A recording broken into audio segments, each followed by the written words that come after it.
Hello दोस्तों, तो आज की इस वीडियो में मैं आप लोगों के लिए गॉड ऑफ रीइंकार्नेशन का न्यू एपिसोड एक्सप्लेन करने वाला हूं। तो जैसा कि पिछले एपिसोड में हमने देखा कि किन पैट्रिक ने जोंगताई को एक सोर्ड टेक्निक दे दी थी और वो नहीं चाहता था कि जोंगताई गोहान के साथ जाकर फाइट करे, इसलिए वो बहाना लगाते हुए जोंगताई से कहता है कि जब तक तुम इस टेक्निक को मास्टर नहीं कर लेती मैं तुम्हें गोहान के साथ फाइट करने नहीं दे सकता। वो तो अपने मन में खुश होते हुए यही सोच रहा था कि इस टेक्निक को मैंने 3 महीने प्रैक्टिस किया लेकिन अभी तक मैं इसे मास्टर नहीं कर पाया। जोंगताई तो हो ही नहीं सकता कि इसे 7 दिन में मास्टर कर ले। तभी अचानक हम देखते हैं कि जोंगताई ने तो कुछ ही सेकंडों के अंदर ही उसके इनिशियल स्टेजेस को सीख लिया है, जो देखकर तो किन पैट्रिक भी बहुत ही शॉक हो गया था।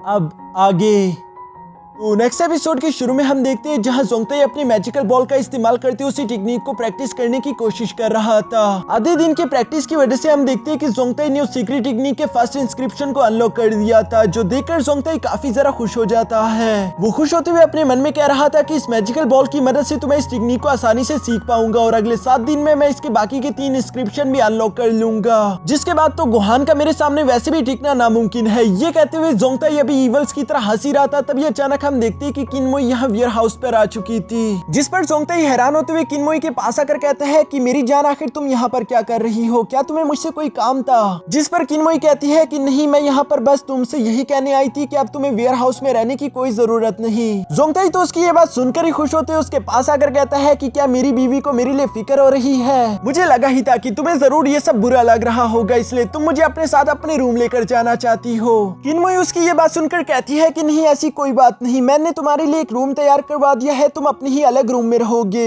जोंगताई को ये सुनकर थोड़ा सा बुरा लग रहा था। वो यहाँ दोबारा से किनमोई के साथ चिपकने की कोशिश करता है, पर किनमोई उसे पीछे हटाते हुए कहती है कि प्लीज अभी के लिए मेरे पास इन चीजों के लिए वक्त नहीं। हमारी किन फैमिली का कारोबार वैसे भी बहुत ही ज्यादा बुरा चल रहा है, कहीं ऐसा ना हो कि हम लोगों का भी हाल बिल्कुल जियाओ फैमिली की तरह हो जाए। मुझे अपनी फैमिली की बहुत ही ज्यादा फिक्र हो रही है, फिलहाल तो हम अपने रिश्ते को आगे नहीं बढ़ा सकते। जोंगताई यहाँ पर जियाओ फैमिली का नाम सुनकर हैरान होते हुए कहता है कि कौन सी जियाओ फैमिली, मैंने पहले कभी इन लोगों का नाम नहीं सुना। जिस पर किनमोई जोंगताई को बताती है कि जाओ फैमिली पहले हमारी लियांग सिटी की सेकंड मोस्ट पावरफुल फैमिली होती थी, जिनके पैट्रिक का नाम जाओ शेन था, लेकिन अचानक एक दिन के हादसे की वजह से जाओ शेन ने अपनी सारी ताकत गवा दी, जिसकी वजह से उसके अपने ही लोगों ने जी फैमिली के साथ मिलकर उसे धोखा दे दिया और जियाओ फैमिली पूरी तरीके से बिखर गई। किनमोई यहाँ पर जियाओ फैमिली की हिस्ट्री बताने के बाद जोंगताई से कहती है कि छोड़ो भी ये सब बातें, वैसे भी अब तुमसे कहने का कोई मतलब नहीं, तुम जाकर अपने रूम में आराम करो, बाकी के सारे मसले मैं देख लूंगी। ये कहने के बाद किनमोई वहाँ से रवाना हो जाती है। जोंगताई उसे रोकना चाहता था लेकिन वो रुकती नहीं। साथ ही साथ जोंगताई अपने मन में कहता है कि अब मैं बहुत ही पावरफुल हो चुका हूँ, लेकिन फिर भी मेरे पास इतने ज्यादा पैसे नहीं कि मैं किन फैमिली की मदद कर सकूं, इसलिए मुझे कुछ दूसरा प्लान ही सोचना होगा। ये कहते हुए जोंगताई को अचानक से जाओ शेन की याद आ गई थी, जो कि शायद जोंगताई के काम आ सकता है। इसके बाद नेक्स्ट सीन में हम देखते हैं जहाँ जोंगताई जाओ शेन को ढूंढने के लिए कच्ची बस्ती में पहुंच चुका था। वहाँ पर लोग बहुत ही ज्यादा गरीब लग रहे थे, जिनकी हालत तो बहुत ही ज्यादा बदतर लग रही थी। जोंगताई अपने मन में कहता है कि जाओ शेन जरूर मुझे यहीं पर कहीं मिलेगा।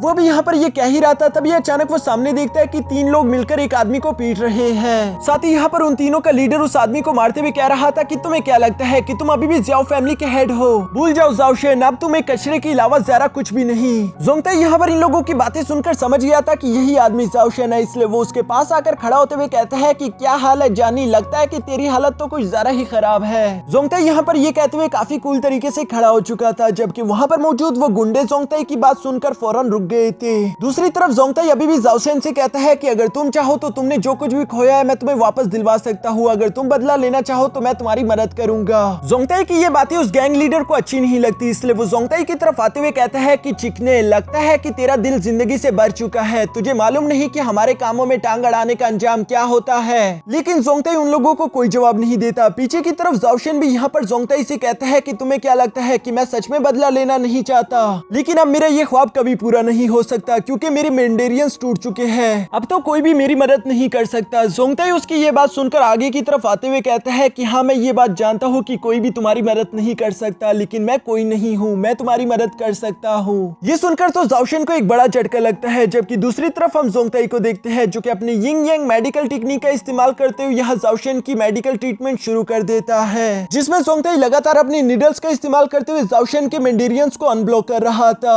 जाओशन भी धीरे धीरे करके अपनी पावर्स दोबारा से महसूस करना शुरू कर देता है। वो हैरान होते हुए कहता है कि आखिर ये कैसे पॉसिबल है, मैं तो एक बार फिर से अपने मेंडेरियंस को महसूस कर पा रहा हूँ। जबकि हम देखते हैं कि यहाँ पर जोंगताई का मेडिकल ट्रीटमेंट अपने लास्ट स्टेज पर पहुंच चुका था, जिसमें जोंगताई अपना फाइनल फॉर्मेशन बनाते उसकी सारी एनर्जी यहाँ पर जाओशन की बॉडी में ट्रांसफर कर देता है, जिसकी वजह से हम देखते हैं कि जाओशन की बॉडी तो बहुत ही तेजी से चमक रही थी। साथ ही जोंगताई ने यहाँ पर जाओशन को उसके नए कपड़े और ताज भी वापस कर दिया था, जिसकी वजह से हम देखते हैं कि आखिरकार जाओशन एक बार फिर से वही पावरफुल वॉरियर बन जाता है, जिसकी बॉडी से बहुत ही ज्यादा खतरनाक किलिंग इंटेंट निकल रहा था। ये देखकर तो वो तीनों हैरान होते हुए कहते हैं कि आखिर ये कैसे पॉसिबल है, इस लड़की ने आखिरकार जाओशन के मेंडेरियंस को ठीक कैसे कर दिया। जबकि दूसरी तरफ जाओशन भी काफी ज्यादा खुश होते हुए कहता है कि 3 साल मैंने इसी मौके का इंतजार किया, अब वो वक्त आ चुका है, मैंने अपनी खोई हुई ताकत को दोबारा से हासिल कर लिया, अब मैं बेहतर महसूस कर रहा हूँ। इसका मतलब जो कुछ भी मैंने खो दिया वो सब मुझे वापस मिलेगा। साथ ही वो यहाँ पर गुस्से से इन तीनों गुंडों की तरफ देखते हुए कहता है कि तुम लोग जानना चाहते थे ना कि मैं क्या कर सकता हूँ, तो चलो अब वक्त आ चुका है कि मैं तुम लोगों को करके दिखाऊं। ये सुनकर तो वो तीनों घबराते हुए कहते हैं कि प्लीज जाओशन हमें माफ कर दो, हमसे गलती हो गई, हमें प्लीज एक और मौका दे दो। जबकि दूसरी तरफ हम जाओशन को देखते हैं जो कि इवल हंसी हंसते हुए धीरे धीरे इन्हीं लोगों के पास आ रहा था,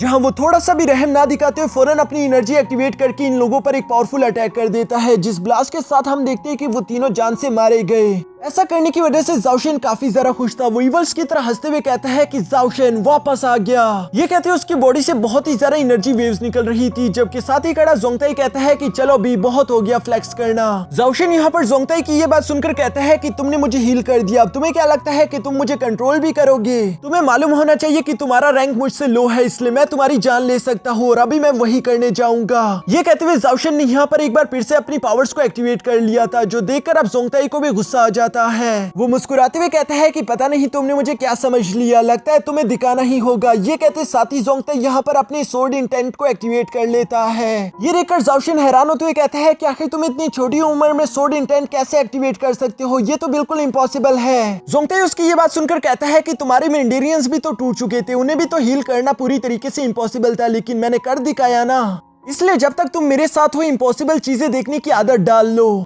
यहाँ जोंगताई की ये सारी बातें सुनकर जाओशन तो काफी ज्यादा घबरा चुका था। तभी अचानक जोंगताई गुस्से के साथ कहता है कि फौरन अपने घुटनों के बल बैठ जाओ। जो सुनते साथ ही जाओशन बिना कुछ सोचे समझे फौरन ऐसा ही करता है, क्योंकि वो जानता था वरना जोंगताई उसकी जान ले लेगा। साथ ही वो जोंगताई से कहते हैं कि यंग मास्टर मुझे माफ कर दीजिए, मैं आपको परेशान नहीं करना चाहता, आइंदा से आप जो कहोगे मैं बिल्कुल वैसे ही करूंगा। जोंगताई उसकी ये बातें सुनकर शांत होते हुए कहते हैं कि शाबाश। साथ ही साथ वो इससे कहते हैं कि मुझे इस बात से फर्क नहीं पड़ता कि जाओशन तुम अपनी इन ताकतों का इस्तेमाल करके क्या करते हो, बस मैं तुम्हें जो कुछ भी करने को कहूँ तुम्हें सिर्फ वो लाजमी करना होगा, उसके बाद मुझे तुमसे कोई लेना देना नहीं, चाहे फिर तुम किसी भी फैमिली को तबाह करो या फिर उनसे अपनी ताकत वापस हासिल करो। यहाँ ये सारी बातें कहने के बाद जोंगताई अपने पास से एक कागज निकालकर फौरन जाओशन को पकड़ा देता है। साथ ही साथ वो उससे कहता है कि इसमें जो भी लिखा है वो फौरन कर देना, और ये कहते हुए जोंगताई वहां से चला जाता है। जोंगताई के जाने के बाद जाओशन जब उस कागज पर पढ़ता है तो लिखा हुआ था कि तुम्हें किन फैमिली के पास जाकर उनके कुछ वेपन्स खरीदने हैं, और याद रखना तुम वहां पर जाकर मेरी आइडेंटिटी रिवील नहीं कर सकते, वरना मैं तुम्हारी जान ले लूंगा। ये पढ़कर जाओशन हैरान होते हुए कहता है कि आखिर ये लड़का किन फैमिली की मदद क्यों करना चाहता है, और जाओशन की इसी हैरानगी के साथ हमारा ये एपिसोड यहीं पर खत्म हो जाए।